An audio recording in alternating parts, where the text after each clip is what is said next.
പാതയിൽ പാളിയിട്ടുണ്ട് എന്ന കാര്യത്തിൽ സംശയമൊന്നുമില്ല. ഇതിൽ രണ്ട് കാര്യങ്ങൾ നമ്മൾ മനസ്സിലാക്കണം. ഒന്ന്, ഈ ദേശീയപാത എന്നുള്ളത് യൂണിയൻ ലിസ്റ്റിൽ 7th ഷെഡ്യൂളിൽ പെടുന്ന വിഷയമാണ്. ഇത് പ്രത്യേകിച്ച് യൂണിയൻ ലിസ്റ്റിൽ തന്നെ ഉൾപ്പെട്ടിരിക്കുന്ന വിഷയമാണ്. അതുകൊണ്ട് ഏതെങ്കിലും തരത്തിൽ നാഷണൽ ഹൈവേയുമായി ബന്ധപ്പെട്ട വിഷയത്തിൽ പരിമിതമായ ഒരളവിനും അപ്പുറത്തേക്ക് സംസ്ഥാന സർക്കാരിന് ഇടപെടാൻ കഴിയില്ല. ഇതിൽ ഞാൻ ആദ്യമേ സംസ്ഥാന സർക്കാരിൻ്റെ ഇതിൻ്റെ റോൾ എന്താണ് എന്നുള്ളത് വ്യക്തമാക്കാം. ഒന്ന്, ഈ പീരിയോഡിക്കൽ ജോയിൻറ്റ് സൈറ്റ് വിസിറ്റ് നടത്തിയിട്ടുണ്ട് എന്നുള്ളതാണ് സംസ്ഥാന സർക്കാർ ഇപ്പോൾ പറയുന്നത്. അത് ശരിയുമാണ്. പല ഘട്ടങ്ങളിൽ ഈ പീരിയോഡിക്കൽ സൈറ്റ് ഇൻസ്പെക്ഷൻ നടത്തണം, ആ വിസിറ്റുകൾ നടത്തേണ്ടതുണ്ട്. എന്താണ് സംസ്ഥാന സർക്കാരിൻ്റെ ഇതിലെ റോള്? ഒന്ന്, ഭൂമി ഏറ്റെടുക്കലുമായി ബന്ധപ്പെട്ട വിഷയത്തിൽ സംസ്ഥാന സർക്കാരിന് റോളുണ്ട്, ലാൻഡ് അക്വിസിഷൻ. നമ്പർ 2, അവിടെ പ്രാദേശിക ഏകോപനം ഉണ്ടാക്കുക എന്നുള്ളതാണ്. അതായത് യൂട്ടിലൈസേഷൻ ഷിഫ്റ്റിംഗ് എന്ന് നമ്മൾ പറയും. എന്ന് വെച്ചാൽ ഈ ദേശീയപാത കടന്നു പോകുന്ന സ്ഥലത്ത് KCB ആണെങ്കിൽ, വാട്ടർ അതോറിറ്റിയുടെ പൈപ്പ് ലൈനുകളാണെങ്കിൽ ഇതെല്ലാം മാറ്റിയിടുന്നതും ഇത് സംബന്ധിച്ചുള്ള പ്രാദേശികമായിട്ടുള്ള ഒരു ഏകോപനം ഉണ്ടാവുക എന്നുള്ളതാണ്.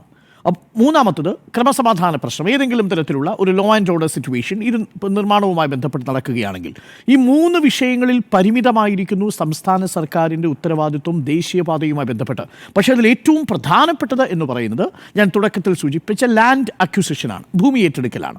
എന്താണ് നിലവിൽ ഇന്ത്യ രാജ്യത്ത് ഭൂമി ഏറ്റെടുക്കലിൻ്റെ നിയമം? ഭൂമി ഏറ്റെടുക്കലിൽ സംസ്ഥാന സർക്കാരിന് വലിയ ഉത്തരവാദിത്വങ്ങളൊന്നും ഉണ്ടായിരുന്നില്ല. അതായത് കൊടുക്കേണ്ടതല്ല, കോമ്പൻസേഷൻ എന്നുള്ളതായിരുന്നു. എന്നാൽ പലപ്പോഴും ഈ വികസനം നടപ്പാക്കുന്ന വലിയ താമസം സംഭവിക്കുന്നതുകൊണ്ട് 44% പ്രോജക്റ്റുകളാണ് ഇന്ത്യയിൽ ദേശീയപാതയിൽ സ്ഥലമേറ്റെടുക്കാൻ കഴിയാത്തത് കാരണം വഴിയിൽ മുടങ്ങിക്കിടക്കുന്നത്. 44%. അപ്പോൾ സംസ്ഥാന സർക്കാരുകളോട് വൈകിയതിൻ്റെ അടിസ്ഥാനത്തിൽ ചെലവ് വർദ്ധിക്കുന്നതിൻ്റെ സാഹചര്യത്തിൽ ലാൻഡ് അക്വിസിഷൻ്റെ ഒരു നിശ്ചിത ശതമാനം സംസ്ഥാനങ്ങളോട് വഹിക്കാൻ ആവശ്യപ്പെടും. കേരളത്തിൽ ഇത് വലിയ തുകയാണ്. വലിയ തുകയാണെന്ന് മാത്രമല്ല, ഇന്ത്യയിൽ തന്നെ ഏറ്റവും കൂടുതൽ ലാൻഡ് അക്വിസിഷന് പൈസ കൊടുത്തിരിക്കുന്ന സ്റ്റേറ്റ് കേരളമാണ്. അതാണ് നേരത്തെ സൂചിപ്പിച്ച 5580 കോടി രൂപ. അത് മൊത്തം നാഷണൽ ഹൈവേ ഡെവലപ്മെൻറ്റിൻ്റെ, ഈ നാഷണൽ ഹൈവേ 66ൻ്റെ ലാൻഡ് അക്വിസിഷൻ്റെ 25% വരും. ഓർമ്മിക്കണം, തെലങ്കാനയിൽ ഇതെത്രയാണ് എന്നുള്ളത് ഓർമ്മിക്കൂ. തെലങ്കാനയിൽ സംസ്ഥാന സർക്കാർ ലാൻഡ് അക്വിസിഷന് വേണ്ടി കൊടുത്തത് 3114 കോടി രൂപയാണ്. ഉത്തർപ്രദേശിൽ കൊടുത്തത് 2301 കോടി രൂപയാണ്. എന്നാൽ കേരളത്തിൽ ലാൻഡ് അക്വിസിഷന് വേണ്ടി സംസ്ഥാന സർക്കാർ കൊടുത്തത് 5580 കോടി രൂപയാണ്. ഇനി വരാൻ പോകുന്ന ഹൈവേകളുണ്ട്. പാലക്കാട് കോഴിക്കോട് 4 ലൈൻ വരാൻ പോകുന്നു. അതേപോലെ Thiruvananthapuram Kottayam Angamaly MC road 4 line ആക്കാൻ പോകുന്നു. ഇതിൻ്റെയും 25% സംസ്ഥാനം വഹിക്കണമെന്നുള്ളതാണ് ഈ ലാൻഡ് അക്വിസിഷൻ്റെ ഫീസ് എന്ന് പറയുന്നത്. അത് ഏകദേശം 4440 കോടിയോളം രൂപ വരും. മറ്റ് സംസ്ഥാനങ്ങൾക്ക് ഇല്ലാത്തതും എന്നാൽ കേരള സംസ്ഥാനത്തിൻ്റെ മേൽ അധിക ബാധ്യത ഏൽപ്പിച്ചതുമായ ഒന്നായിരുന്നു ഈ ലാൻഡ് അക്വിസിഷൻ്റെ കാര്യത്തിൽ നമ്മുടെ ബഡ്ജറ്റിൽ നിന്ന് കൊടുക്കേണ്ടി വന്ന 5580 കോടി. അത് കൊടുത്തുകൊണ്ടാണ് ഈ പ്രോജക്റ്റ് വേഗത്തിൽ നടപ്പിലാക്കാൻ കഴിഞ്ഞത് എന്നുള്ളതും വാസ്തവമാണ്. അതുകൊണ്ട് ലാൻഡ് അക്വിസിഷൻ്റെ കാര്യത്തിൽ കേരളത്തിനൊരു റോൾ ഉണ്ടായിരുന്നു. കേരളം പണം കൊടുത്തു, അതിവേഗം കാര്യങ്ങൾ നടപ്പാക്കി. നിതിൻ ഗഡ്കരി തന്നെ ഈ വിഷയത്തിൽ സംസ്ഥാന സർക്കാരിനെ അഭിനന്ദിക്കുകയും ചെയ്തിട്ടുണ്ട്. അതാണ് ലാൻഡ് അക്വിസിഷനുമായി ബന്ധപ്പെട്ട വിഷയത്തിൽ. മറ്റത് ഈ യൂട്ടിലിറ്റി ഷിഫ്റ്റിംഗ്, വളരെ വേഗമാണ് ഈ കാര്യങ്ങളൊക്കെ നടന്നിരിക്കുന്നത്. എന്നാൽ മൂന്നാമത്തെ ഒരു പ്രധാനപ്പെട്ട കാര്യമുണ്ടല്ലോ, ക്രമസമാധാനത്തോടൊപ്പം തന്നെ ശ്രദ്ധിക്കേണ്ടിയിരുന്ന ഒരു പ്രധാനപ്പെട്ട കാര്യം, ഞാൻ ഈ പാനലിസ്റ്റുകളോട് യോജിക്കുന്നത്, അതാത് പ്രദേശത്തെ MLA-മാർ അതാത് പ്രദേശത്തെ പാരിസ്ഥിതികമായിട്ടുള്ള ആഘാതം എന്താണ് എന്ന് തിരിച്ചറിയുകയും അവിടെയുള്ള ജനങ്ങളുടെ പ്രശ്നങ്ങൾ ഈ ലോക്കൽ ജോയിൻ്റ് സൈറ്റ് വിസിറ്റ് നടക്കുന്ന സമയത്ത് അത് ബോധിപ്പിക്കാനും ശ്രമിച്ചിരുന്നോ എന്നുള്ളതാണ് ഏറ്റവും പ്രധാനപ്പെട്ട ചോദ്യം. അത് 77 കിലോമീറ്റർ സ്ട്രെച്ചിൽ ഉണ്ടായിട്ടില്ല എന്നാണ് ഞാൻ മനസ്സിലാക്കിയിരിക്കുന്നത്. കാരണം ഇതിൽ പലതും കടന്നു പോകുന്നത് പാഡി ഫീൽഡിൽ കിടക്കുന്ന വെറ്റ്ലാൻഡിൽ കൂടിയാണ് കടന്നു പോകുന്നത്, ഇടനാടിൽ കൂടി കടന്നു പോകുന്നുണ്ട്. നോക്കൂ, കേരളത്തിൽ ശരാശരി 2500 മുതൽ 3000 മില്ലിമീറ്റർ വരെ മഴ ആനുവലി പെയ്യുന്ന ഒരു വർഷം പെയ്യുന്ന ഒരു സംസ്ഥാനത്ത് എങ്ങനെയാണ് റോഡ് കൺസ്ട്രക്ഷൻ നടക്കുന്നത്, എങ്ങനെയാണ് മണ്ണിൻ്റെ ഘടന എന്നുള്ളതിനെക്കുറിച്ച് ഡീറ്റെയിൽ ആയിട്ടുള്ള ഒരു പഠനം ആവശ്യമുണ്ട്. ഇവിടെ എന്താ പ്രശ്നം? ഇവിടെ മാർഷി ലാൻഡായ സ്ഥലത്ത് ഈ നിലത്തിലൂടെ കടന്നു പോകുന്ന പ്രദേശങ്ങളിൽ എംബാങ്ക്മെൻ്റാണ് സ്വീകരിച്ചിരിക്കുന്നത്. അവിടെ പലതവണ ആളുകൾ ആവശ്യപ്പെട്ടത് അവിടെ വേണ്ടത് ഫ്ലൈ ഓവറാണ് എന്നുള്ളതാണ്. പക്ഷേ ഡിസൈനിൻ്റെ കാര്യത്തിലോ ഇതിൻ്റെ എൻവയോൺമെൻ്റൽ ഇമ്പാക്റ്റ് സ്റ്റഡി നടത്തുന്ന കാര്യത്തിലോ ഇതിൻ്റെ പ്രോജക്റ്റിൻ്റെ മെയിൻ്റനൻസിൻ്റെ കാര്യത്തിലോ ഇതിൻ്റെ കൺസ്ട്രക്ഷൻ്റെ കാര്യത്തിലോ സംസ്ഥാന സർക്കാരിന് ഇടപെടാനേ കഴിയില്ല. അത് പൂർണ്ണമായിട്ടും എൻവയോൺമെൻ്റൽ ഇമ്പാക്റ്റ് സ്റ്റഡി അടക്കം നടക്കേണ്ടത് നാഷണൽ ഹൈവേ അതോറിറ്റി ഓഫ് ഇന്ത്യയുടെ ഉത്തരവാദിത്വത്തിലാണ്. പ്രേക്ഷകർ ഓർമ്മിക്കുന്നുണ്ടാവുമല്ലോ, ഷിരൂരിൽ നടന്ന അപകടം, ഷിരൂരിൽ അങ്കോളയിൽ നടന്ന അപകടം, ഉത്തര കന്നഡയിൽ 3300 മില്ലിമീറ്റർ മഴ രേഖപ്പെടുത്തുമ്പോൾ 2 ദിവസം കൊണ്ട് ആ പ്രദേശത്ത് 554 മില്ലിമീറ്റർ മഴ രേഖപ്പെടുത്തിയപ്പോഴാണ് ഒരു കുന്ന് അപ്പാടെ ഇടിഞ്ഞു പോകുന്നത്. അന്ന് നമ്മൾ തന്നെ റിപ്പോർട്ട് ചെയ്തിരുന്നു ഷിരൂരിൻ്റെ പശ്ചാത്തലത്തിൽ അങ്കോളയിലെ പല നാഷണൽ ഹൈവേ 66 ഇതേ നാഷണൽ ഹൈവേയുടെ തുടർച്ചയാണ് കേട്ടോ. NH66 ആണ്. ആ NH6ൻ്റെ പല ഭാഗങ്ങളിലെയും മല വെട്ടിത്തുരന്നു പോയിരിക്കുന്നത് അശാസ്ത്രീയമായിട്ടാണ്. അവിടെ സ്ലോപ്പുകൾ അശാസ്ത്രീയമായിട്ടാണ് എന്ന് നമ്മൾ റിപ്പോർട്ട് ചെയ്തിരുന്നതാണ്. ആരും അതിന് നടപടിയെടുത്തില്ല. കാരണം എന്താ? ഈ പ്രോജക്റ്റുകളുടെ പിന്നിലുള്ള കോൺട്രാക്ടർമാർക്ക് നാഷണൽ ഹൈവേ അതോറിറ്റി ഓഫ് ഇന്ത്യയിലുള്ള അമിതമായ സ്വാധീനം, അവർക്ക് കേന്ദ്ര സർക്കാരുമായിട്ടോ അധികാര സ്ഥാനങ്ങളിൽ ഇരിക്കുന്നവർക്കുമായിട്ടുള്ള സ്വാധീനം. ഞാൻ ഒരൊറ്റ ഉദാഹരണം പറയാം. പെരിയയിൽ 2022 ഒരു വലിയ പാലം തകർന്നു വീണത്. പെരിയയിലെ ആ കൺസ്ട്രക്ഷൻ ഏറ്റെടുത്തിരുന്ന കമ്പനിയുടെ പേരെന്താണെന്ന് അറിയാമോ? മേഘ ഇൻഫ്രാസ്ട്രക്ചർ ലിമിറ്റഡ്, മേഘ എഞ്ചിനീയറിംഗ് ഇൻഫ്രാസ്ട്രക്ചർ ലിമിറ്റഡ് എന്ന കമ്പനിയാണ്. എന്താ കമ്പനിയുടെ പ്രത്യേകത?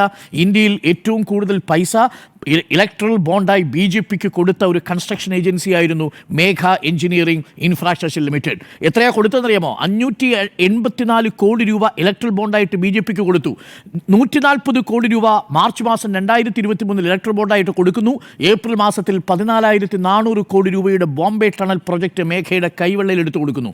ബോംബെയിലെ തന്നെ ഒരു വലിയ പ്രോജക്റ്റ് നടപ്പിലാക്കാത്തതിൻ്റെ പേരിൽ, അതിൽ കാലതാമസം വരുത്തിയതിൻ്റെ പേരിൽ ഫൈൻ അടിച്ചു കൊടുത്ത ചരിത്രവും ഈ മേഘയ്ക്കുണ്ട്. ആ മേഘ ഏറ്റെടുത്ത പ്രോജക്റ്റാണ് കാസർഗോഡ് പെരിയയിൽ ഒരു വലിയ പാലം തകർന്നു വീണത്. അതിൻ്റെ പേരിൽ ആ മേഘ പ്രൈവറ്റ് ലിമിറ്റഡിനെതിരെ കാര്യമായ നടപടി ഉണ്ടായില്ല എന്നാണ് മനസ്സിലാക്കുന്നത്. അതുമായി ബന്ധപ്പെട്ടുള്ള ഒരു വിവരവും ലഭ്യമല്ല എന്നാണ് national highway authority of India നൽകുന്ന വിവരാവകാശത്തിൽ നൽകുന്ന മറുപടി. ഇപ്പോൾ നേരത്തെ സൂചിപ്പിച്ച ഈ കുരിയാട് പാതയിൽ ഏകദേശം 200 മീറ്ററോളം വിള്ളലും മണ്ണിടിച്ചിലും ഉണ്ടായ പ്രദേശത്ത് അതിൻ്റെ ഉത്തരവാദിത്വം വഹിക്കുന്ന ഒരു കമ്പനിയുണ്ട്. അതിൻ്റെ കോൺട്രാക്ട് എടുത്തിരിക്കുന്ന കമ്പനിയുടെ പേര് KNR കൺസ്ട്രക്ഷൻസ് എന്ന കമ്പനിയാണ്. ആ KNR കൺസ്ട്രക്ഷൻസ് എന്ന കമ്പനിയുടെ ഉടമ എന്ന് പറയുന്നത് നരസിംഹ റെഡ്ഡിയാണ്. തെലങ്കാനയിലെ പഴയ MLA. തെലങ്കാനയിലെ ആ കോൺഗ്രസിൻ്റെ പഴയ MLA ആണ് ഈ നരസിംഹ റെഡ്ഡി എന്ന് പറയുന്നത്. അയാൾ ആണ് ഈ കമ്പനിയുടെ ഉത്തരവാദിത്വം ഏറ്റെടുത്തിരിക്കുന്നത്. ഇന്ന് ആ കമ്പനിക്കെതിരെയാണ് നടപടി വരാൻ പോകുന്നത്. കോൺഗ്രസിൻ്റെ പഴയ MLA ആയ നരസിംഹ റെഡ്ഡിയുടെ ചുമതലയുള്ള KNR കൺസ്ട്രക്ഷൻസ് എന്ന് പറയുന്ന കമ്പനി. ആ കമ്പനിയാണ് അല്ലേ ഇവിടെ ഈ പാലിയേക്കര ടോളും. പ്രേക്ഷകർക്കറിയാമോ ഒരു കാര്യം? നമ്മുടെ ഈ ടോളുകളിലുള്ള ഒരു നാഷണൽ ഹൈവേ അതോറിറ്റി ഓഫ് ഇന്ത്യയുടെ റൂൾ എന്ന് പറയുന്നത് ഒരു ടോൾ കടന്നു പോകാൻ നിങ്ങൾക്ക് 10 സെക്കൻഡ് സമയമേ പാടുള്ളൂ എന്നാണ് NHA റെഗുലേഷൻ. ഒരു ടോൾ കടന്നു പോകുന്നതിന് 10 സെക്കൻഡ് മാത്രം സമയമേ പാടുള്ളൂ എന്നാണ് NHA റെഗുലേഷൻ. എന്നിട്ട് എന്താ 100 മീറ്ററിലധികം വാഹനങ്ങൾക്ക് ക്യൂ ഉണ്ടാവാൻ പാടില്ല. 100 മീറ്റർ വാഹനങ്ങൾ ക്യൂ വന്നാൽ ഉടൻ തന്നെ എല്ലാ വാഹനങ്ങളെയും ഫ്രീ ഓഫ് ചാർജായിട്ട് കടത്തിവിടണമെന്ന് നാഷണൽ ഹൈവേ അതോറിറ്റി ഓഫ് ഇന്ത്യയുടെ ടോളിൻ്റെ റൂൾസിലുണ്ട്, റെഗുലേഷനിലുണ്ട്. ഇത് പാലിക്കാതെയാണ് അവിടെയാണ് മണിക്കൂറുകൾ ക്യൂ നിന്ന് പാലിയേക്കര ടോൾ കടന്നു പോകുന്ന സമയത്ത് പാലിയേക്കര ടോൾ ഒറ്റ ദിവസമാണ് നിലച്ചത് കളക്ടറുടെ ഉത്തരവിനെ തുടർന്ന്. തൊട്ടടുത്ത ദിവസം ആ ടോൾ കൊടുത്തു തുടങ്ങുന്ന അവസ്ഥയുണ്ടായി. ആരാ സ്വാധീനം? ഈ മണിക്കൂറുകൾ ക്യൂ നിന്ന് പോകുന്ന സാധാരണ യാത്രക്കാരൻ്റെ ആവശ്യം പരിഗണിക്കാതെ കോടികൾ ലാഭം ഉണ്ടാക്കിക്കൊണ്ടിരിക്കുന്ന കൺസ്ട്രക്ഷൻ കമ്പനിക്ക് ഈ ടോൾ നിർത്തിക്കൊടുക്കാതിരിക്കാൻ ഇടപെട്ടിരിക്കുന്നത് ആരാ? അന്വേഷിക്കപ്പെടേണ്ടതാണ്. ഇതെല്ലാം നേരത്തെ സൂചിപ്പിച്ചതുപോലെ വഴിവിട്ട നീക്കങ്ങളുടെ തുടർച്ച കൂടിയാണ്. ഇവിടെ എന്താ സംഭവിച്ചത്? എംബാങ്ക്മെന്റ് കൃത്യമായിട്ട് നടന്നില്ല. പാഡി ഫീൽഡാണ്, വെറ്റ് ഫീൽഡാണ്. അവിടെ കൃത്യമായിട്ട് ബിറ്റുമിൻ കോൺക്രീറ്റ് വേണം. ആ ബിറ്റുമിൻ കോൺക്രീറ്റ് ഉപയോഗിച്ചില്ല എന്നുള്ളതാണ് ഇപ്പോഴത്തെ പഠന റിപ്പോർട്ടിൽ മനസ്സിലാക്കിയിരിക്കുന്നത്. അന്വേഷണ റിപ്പോർട്ട് ഇപ്പോൾ പുറത്തു വരുന്നതേയുള്ളൂ. അതിൽ വിദഗ്ധ സംഘം പറയുന്നത് അവിടെ കൃത്യമായിട്ട് ബിറ്റുമിൻ കോൺക്രീറ്റ് വേണ്ട അളവിൽ ഉപയോഗിച്ചിട്ടില്ല എന്നുള്ളതാണ്. വലിയൊരു അപകടമല്ലേ ഒഴിവായത്? തിരക്കുള്ള സമയത്താണ് ഇത് ഇടിഞ്ഞു വീണിരുന്നതെങ്കിൽ, വാഹനങ്ങളുടെ പുറത്താണ് ഒഴിഞ്ഞു വീണിരുന്നതെങ്കിൽ, ബസ്സിൻ്റെ പുറത്താണ് ഇത് വീണിരുന്നതെങ്കിൽ എത്ര അപകടം അവിടെ ഉണ്ടാകുമായിരുന്നു? ആര് ഉത്തരവാദിത്വം ഏറ്റെടുക്കുമായിരുന്നു എന്നതാണ് പ്രധാനപ്പെട്ട ചോദ്യം. ഇപ്പോഴും അർജുൻ്റെ കുടുംബത്തിന് ആ രീതിയിലുള്ള നഷ്ടപരിഹാരമൊന്നും അവിടുത്തെ കൺസ്ട്രക്ഷൻ കമ്പനി കൊടുത്തിട്ടില്ല എന്നാണ് ഞാൻ മനസ്സിലാക്കുന്നത്. ചുരുക്കത്തിൽ ഈ പാതയിൽ പാളിയിരിക്കുന്നു എന്നുള്ളത് വ്യക്തമാണ്. അതുകൊണ്ട് അതിൻ്റെ ഉത്തരവാദിത്വം തീർച്ചയായും കേന്ദ്ര സർക്കാരിൻ്റെ NHAയ്ക്കുണ്ട്. NHA ഉത്തരവാദിത്വം ഏൽപ്പിച്ചിരിക്കുന്ന കമ്പനിക്കുണ്ട്. അതുകൊണ്ടും തീരുന്നില്ല. പ്രാദേശികമായിട്ട് ഇത്തരം കാര്യങ്ങൾ ചർച്ച ചെയ്ത് കൃത്യസമയത്ത് ഗവൺമെൻറ്റിനെ അറിയിക്കുക എന്നുള്ളത് അതാത് പ്രാദേശിക നേതാക്കളുടെയും MLAമാരുടെയും ആവശ്യമായിരുന്നു. അത് ഏകോപിപ്പിക്കേണ്ട ഉത്തരവാദിത്വത്തിൽ നിന്ന് PWDക്ക് ഒഴിഞ്ഞു നിൽക്കാൻ കഴിയില്ല. ശരിയാണ്, PWDക്ക് NHAയുടെ നിർമ്മാണ പ്രവർത്തനത്തിൽ ഒരു സേയുമില്ല, ഒരു തരത്തിലുള്ള സേയുമില്ല. അതിൽ കൺസ്ട്രക്ഷൻ്റെ കാര്യത്തിൽ സേയില്ല, അഡ്വൈസറി ആയിട്ടൊന്നും ചെയ്യാൻ കഴിയില്ല, ഏതെങ്കിലും തരത്തിൽ എഞ്ചിനീയർമാരെ ഉപദേശിക്കാൻ കഴിയില്ല, അവർക്കെതിരെ നടപടിയെടുക്കാൻ കഴിയില്ല, അതൊന്നും കഴിയില്ല. അത് പൂർണ്ണമായിട്ടും NHAയുടെ കോൺട്രാക്റ്റൊക്കെ കൊടുത്തിരിക്കുന്നതാണ്. പക്ഷേ ഈ കാര്യങ്ങൾ കൃത്യമായി ധരിപ്പിക്കുകയും അത് പബ്ലിക് ഫോറത്തിലൂടെ തന്നെ ധരിപ്പിക്കുകയും ചെയ്യാം. പക്ഷേ ഇവിടെ എന്താ പറ്റിയത്? വലിയ വേഗത്തിൽ ഈ പണി പൂർത്തിയാക്കണം എന്നുള്ളതിൻ്റെ ധൃതിയിൽ ഈ കാര്യങ്ങൾ ടേക്കൺ ഫോർ ഗ്രാൻഡഡായി. അത് കണ്ടില്ലെന്ന് നടിക്കുകയോ അത് ശ്രദ്ധിക്കാതെ പോവുകയോ ചെയ്തു എന്നുള്ളതും നമ്മൾ മനസ്സിലാക്കേണ്ടതാണ്. അതുകൊണ്ട് ഞാൻ ചുരുക്കുന്നു, പാതയിൽ പാളിയോ എന്ന ചോദ്യത്തിന് പാതയിൽ പാളി. ഇനി വരാൻ പോകുന്ന ദിവസങ്ങളിലെ മഴ വലിയ വെല്ലുവിളിയാവും. ഒറ്റ ദിവസത്തെ മഴയിലാണ് കുരിയാട് ഇത് സംഭവിച്ചതെങ്കിൽ, 7 ഇടങ്ങളിൽ വിള്ളലുകൾ ഉണ്ടായതെങ്കിൽ കാലവർഷം വരാൻ പോകുമ്പോൾ ഇനി പാതയിൽ എന്ത് സംഭവിക്കുമെന്ന് കണ്ടറിയണം.